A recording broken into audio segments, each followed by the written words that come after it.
আসসালামু আলাইকুম ভাই নার্সারির পক্ষ থেকে আজকে আপনাদেরকে দেখাচ্ছি যে কেরালা নারকেল কাঠ সহ।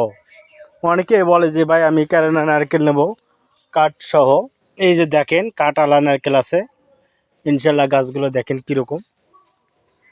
এই যে দেখছেন, এই যে দেখেন,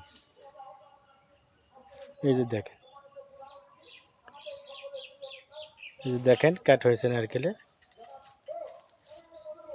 এই যে দেখেন, এগুলো কুরিয়ার করে আমরা সারা বাংলাদেশে পৌঁছে দিয়ে থাকি। এই যে দেখেন অনেক কাঠ হয়েছে গাছে। এই যে দেখেন, তবে এরকম গাছ যদি নিতে চান কুরিয়ার করে আমরা বাংলাদেশের সব প্রান্তে আমরা পৌঁছে দিয়ে থাকি। এগুলো নারকেল আল্লাহর রহমতে সকালেই ধরে। যারা নিতে চান অবশ্যই ইনবক্সে অথবা হোয়াটসঅ্যাপে লক দিবেন। ইনশাল্লাহ সবাই ভালো